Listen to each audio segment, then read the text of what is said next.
today's workout is all about balance. We're going to start off with some standing balance exercises, but then we're going to go down onto the floor and do some work on the muscles of the side of our legs, which are going to help us with our side-to-side balance. And we're going to look a little bit about pelvic stability, which is going to affect how we balance forwards and backwards. Let's start with our posture and how we're standing. Have a look down at your feet. Are they both pointing forward? If they turn out, it implies a weakness here. So point those feet forward, hip width apart, centre of the hips, centre of the knees, centre of the ankles. Now if you're unsure, feet together, toes out, heels out again, check that position. Standing upright. Now we're going to look at where the pelvis is in comparison. So I'm going to turn to the side, stay facing me so you can see. I'm going to put my hands on the bony protrusions on the front of my hips, and I'm going to create a diamond shape with my hands, and I'm going to just tip. I'm not squeezing my bottom, I'm tilting the pelvis, I'm bending my knees slightly so I can feel what's going on here, get a bit more movement. And I want you to tilt backwards and forwards until your hands are thumbs are directly above those fingers. So your thumbs roughly where your belly button is or just below, fingers pointing down towards the floor, heels of the hands on the pelvis. And get that position so that you're in neutral. Now I want you to be really aware as well of what's going on. If you tend to stick your bottom out, that will sort that out. But what we might not have sorted there is whether you stand forward on your hips. If you've got very tight hamstrings, that's very likely you will. So if you struggle to sit with your legs out in front of you. So what I'm going to ask you to do now is just quickly look down at the floor. Can you see your ankles? If you can't, there's a fairly good chance you're standing forward. So I want you to tighten above the thighs and stand upright. Spread your toes slightly, weights evenly between each foot. So be aware that you're not bending one knee or the weight's not all on one side. We want that weight as even as possible. Try and feel the weight evenly between the big toe joint, the outside of the foot and the heel. And now circle the shoulders back. And just let the fingers slide along the seam of your trousers without lifting the chest. You're going to be in that position. So we should be pretty much in perfect Pilates posture now. Just watch that your chin isn't jutting forward. Retract the chin without lifting it or ducking it. So it's as if your head's on a shelf, chin's on a shelf, and you're going to pull back so your head's in line. That way, that should be the best position for all the joints in your body to be in alignment, and you're less likely to do yourself an injury. You're not going to be able to stand like that all the time, but it will do for now. I'm going to start off with a stretch. So we're going to take the arms up wide and pull back without lifting the chest, and then I'm going to ask you to lift and stand on one foot and open up. You can bend the elbows back if you feel you need to. If you're wobbling, I'm wobbling there a bit as well, then you're really working those muscles hard. If that's too much for you, then I'm just going to ask you to lift the foot onto the toe so that you're balancing and lift. But you're going to try where you can to lift and open the arms up. By taking the arms up, making your concentration come a little bit away from what you're doing. As you can see, I'm weaker on one side than the other, and I'm sure you will be as well. Spread your toes, engage your core. There, I engaged my core and it made a big difference, and make sure you're aware that you're engaging your core.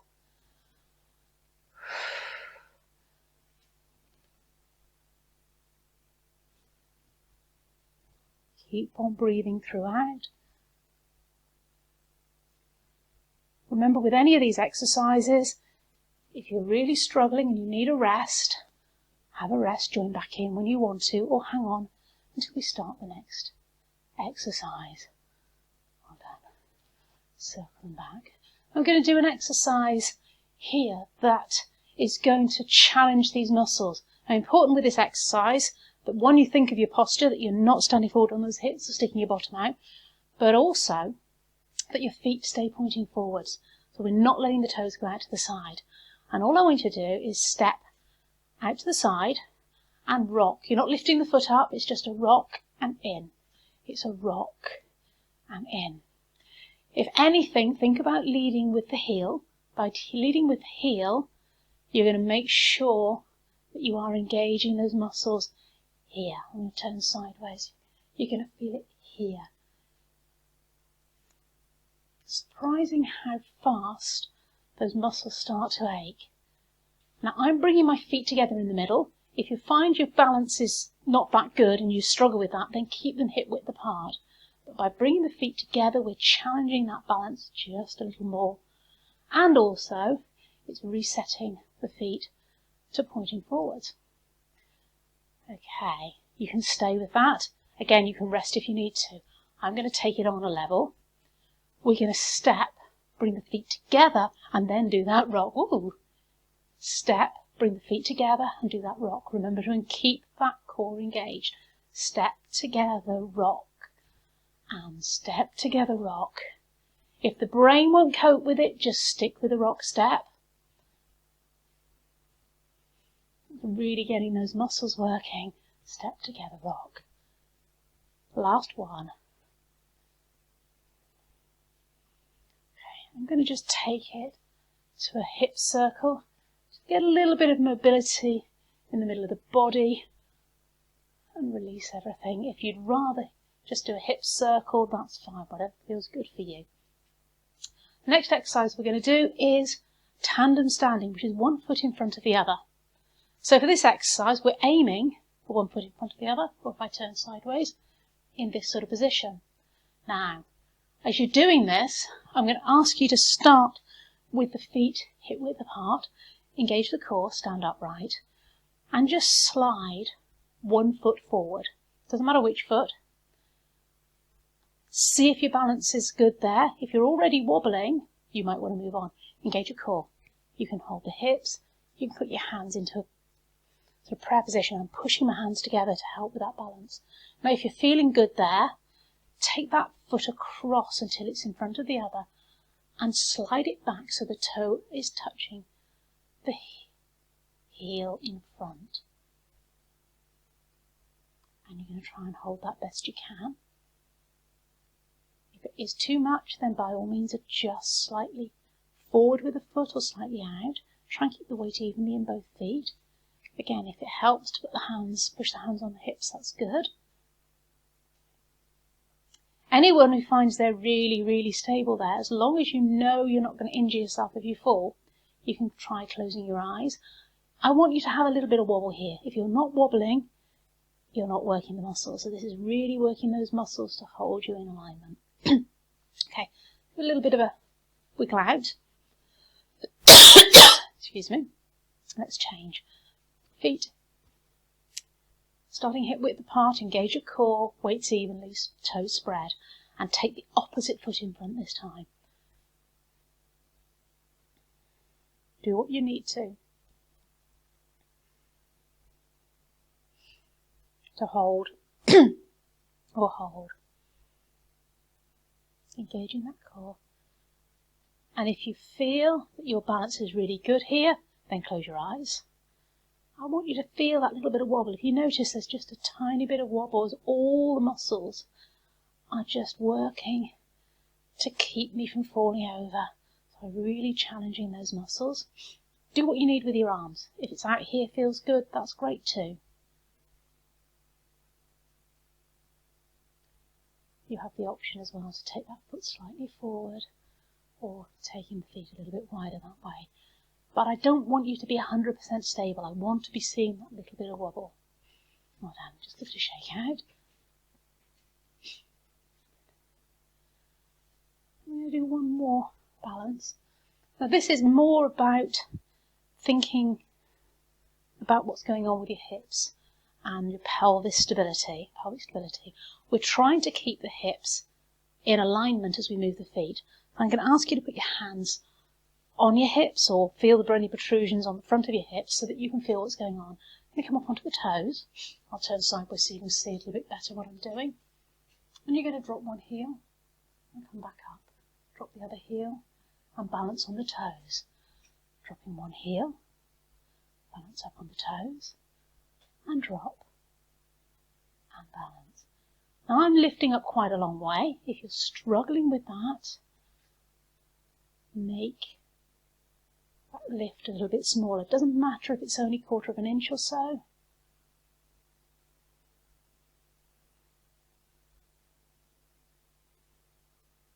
Beautiful. Control that balance.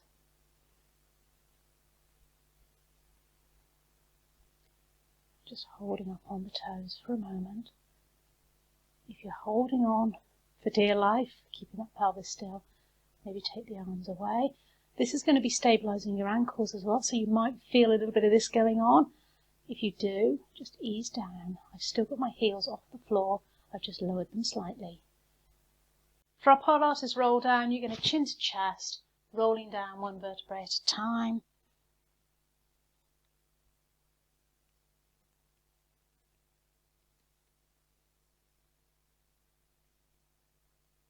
And come back up and do 2 or 3 of those before you finally come down to the floor.